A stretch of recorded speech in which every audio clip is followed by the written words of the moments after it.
नमो बुद्धाय सबको। सुनिए, महिलाओं को बाबा साहब अम्बेडकर जी ने संविधान में बराबर अधिकार दिया है।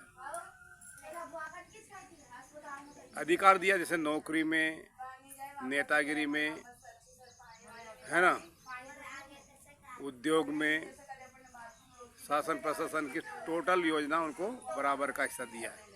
लेकिन मैं एक बात कहना चाहता हूँ कि किसी संत मुनि ने प्राचीन काल में बोला था कि बालिका बाप के सामने नाचेगा। तो ये जो है वो सही बात निकली किसी संत मुनि की।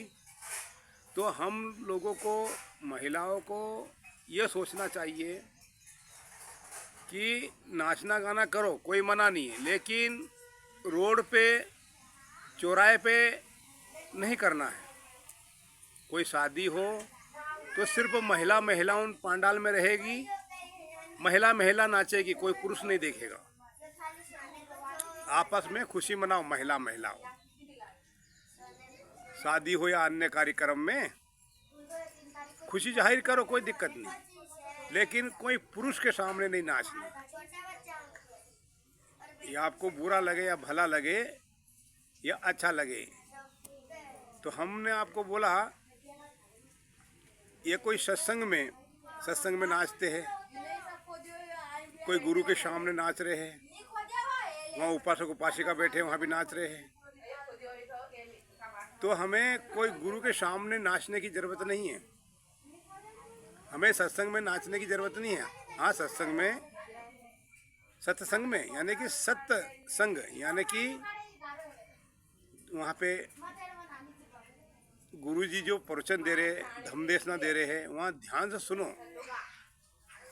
कहते ना, घर में बेटा बेटी, ये बेटा ध्यान से काम कर, तो ध्यान से सुनो गुरु जी क्या कह रहे हैं कथा में, प्रवचन में। तो आपको ये ध्यान में रखना है। बस ये महिलाओं के लिए ये संदेश है, किसी चौराहे पे या कोई सत्संग में नहीं नाचना है, क्योंकि वहाँ पुरुष भी बैठे रहते हैं। हमें पुरुषों के सामने नहीं नाचना है, हमें कोई गुरु के सामने नहीं नाचना है। हमें नाचना है कोई सत्संग में या शादी या अन्य कार्यक्रम में। तो महिलाओं का अलग ही ग्रुप होना चाहिए, जहाँ हो कोई पुरुष ना हो। ये संदेश है, आपको ध्यान में रखना है। बाकी आपकी मर्जी, आपका जीवन है, आप कैसे बिताए, आपका मन। ये मैंने सुना है कि नाचने गाने से खुशी आती है, लेकिन नाचना गाना कहाँ पे है उसको ध्यान में रखना है।